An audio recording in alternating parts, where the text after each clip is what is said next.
It seems like every other week a new study comes out questioning long-held wisdom about food and nutrition. First fat was vilified, now it's considered a part of a healthy diet.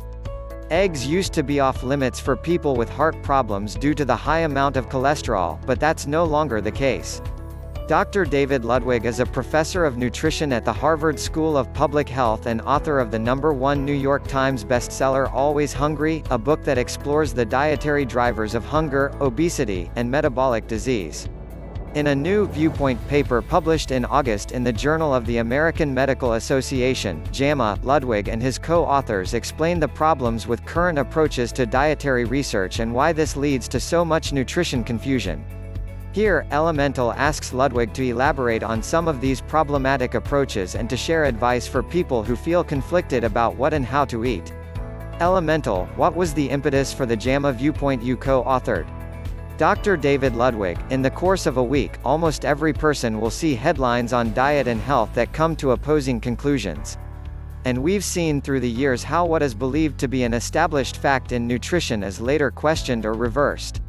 We wanted to address the causes of this confusion and the challenges facing nutrition research in comparison to other fields that have more established track records of assuring research quality. You compare nutrition research to drug research. What do you view as the key differences? Pharmaceutical research receives lots of financial support because drugs can be highly profitable.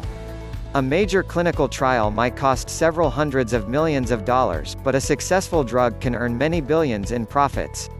So the pharmaceutical industry is motivated to do these studies right, to design them properly, to make sure they have the strength and statistical power to get the right answers. The last thing a trial sponsor wants is an inconclusive result. If an experimental drug doesn't work, they want to know it as quickly as possible to avoid wasting additional time and money. Consequently, a large infrastructure has grown in recent years to support pharmaceutical research, including clinical research organizations hired to oversee trials. These have the expert staff and know how to conduct rigorous trials and ensure that all scientific and regulatory standards are properly followed. Compare this situation to a standard dietary trial. Researchers lucky enough to win a government grant from the National Institutes of Health, typically 10% of all applications, will have at most $500,000 a year for 4 or 5 years. While $2 million may sound like a lot, that's a tiny fraction of the budget for a standard drug trial. More typically, nutrition research must make do with shoestring budgets cobbled together from small grants provided by universities, philanthropies, or the food industry. Even as nutrition is less well-funded, it's more complicated. Changing a person's diet is much more difficult than taking a pill or a placebo, and it's virtually impossible to do a double-blind study with food. Diet is personal, involving deeply entrenched behavior related to family, community, culture, pleasure, and even values. To make matters even more challenging, changing one aspect of a diet inevitably affects many others as well. If you eat more of one food, you'll probably eat less of another. In a study examining the effects of consuming 10 servings of vegetables and fruits a day, participants may naturally tend to eat less processed foods, because they're less hungry. So it can be hard to tell whether any health benefits seen in the study are due to eating more veggies and fruits or less of the other stuff. At the same time, nutrition trials have difficulty determining whether and how diet actually changes. You can't just measure blood levels of a drug to assess compliance with the protocol.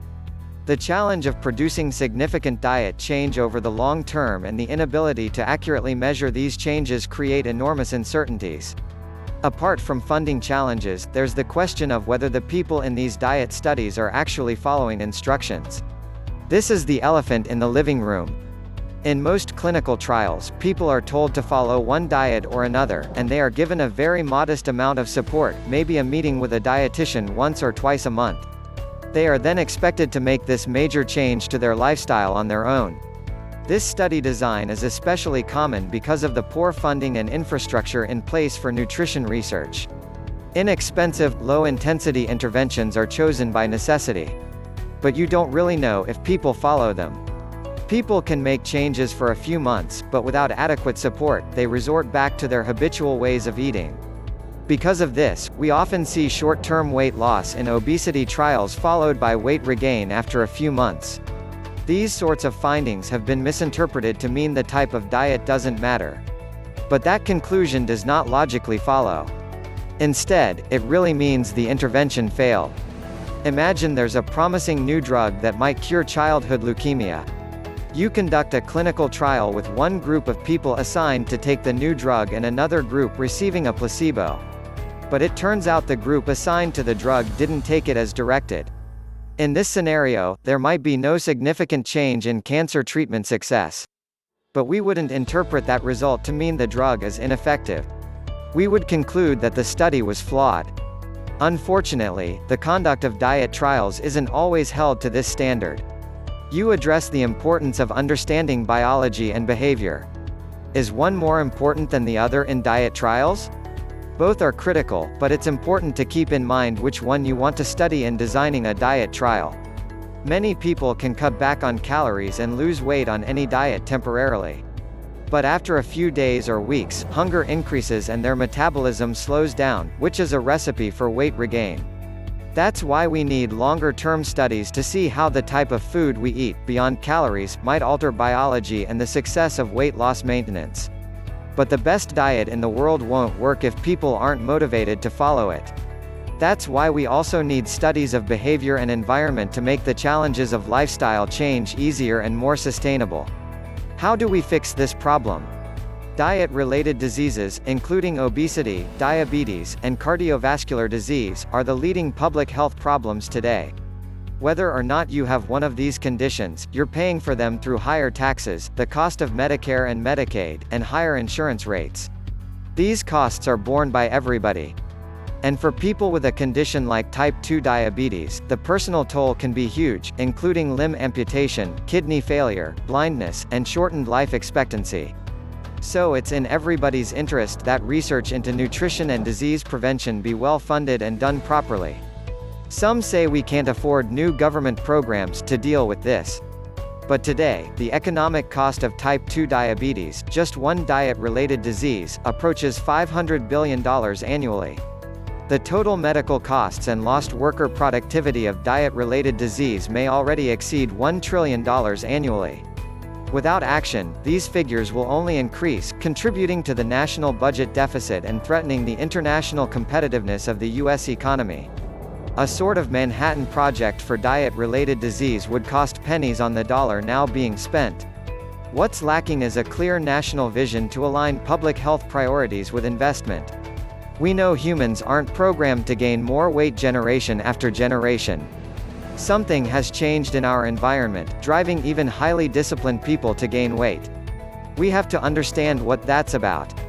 One likely culprit is all the processed carbohydrates that crept into our diet during the low-fat diet years. But that's not the whole story, and many other factors are undoubtedly contributing.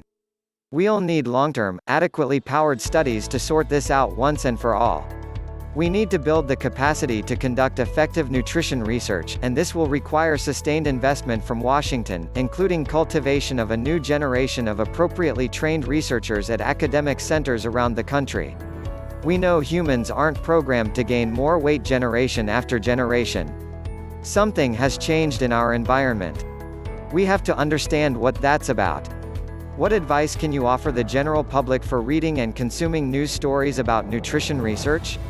Ideally, medical journalists need better training to identify basic design flaws in clinical trials so they can convey a more balanced view of study strengths and limitations. We don't want the public dragged back and forth with every week new research finding. As a general rule, if a clinical trial on obesity has a small number of participants, fewer than 20 people, if it's very short-term, or if it doesn't clearly demonstrate that meaningful dietary changes were made, the results can be considered weak. Are there certain research journals people could look to for diet studies that are more trustworthy? The best studies often wind up in the best journals. Some top-rated journals are JAMA, New England Journal of Medicine, The Lancet, the BMJ, and Annals of Internal Medicine. American Journal of Clinical Nutrition ranks at the top for the field. But there are many other good quality journals that publish credible research, so a journal's identity by itself is not the whole story. Many people are confused about healthy eating. What's your advice on how to eat healthy? I advocate a low glycemic load diet, one that controls the surge in blood glucose and insulin after the meal. The way to achieve this is by cutting back on processed carbohydrates, refined grains, potato products, and sugar, increasing healthy fats, like nuts and nut butters, avocado, olive oil, and even dark chocolate, and having an adequate amount of protein, which can come from animal or plant-based sources. This approach involves a moderate reduction in total carbohydrates but still offers lots of flexibility in food choice. For people with diabetes, more severe restriction of carbohydrates may have additional benefits. Not all researchers or clinicians, of course, will agree with this recommendation. That's why we need the definitive research. Improving the quality of nutrition research will be critical to public health and the international economic competitiveness of the U.S. in years to come. The default mode, relying on the pharmaceutical industry to devise ever more powerful drugs to treat diseases caused by diet, doesn't make sense. It's an ounce of prevention for a pound of cure.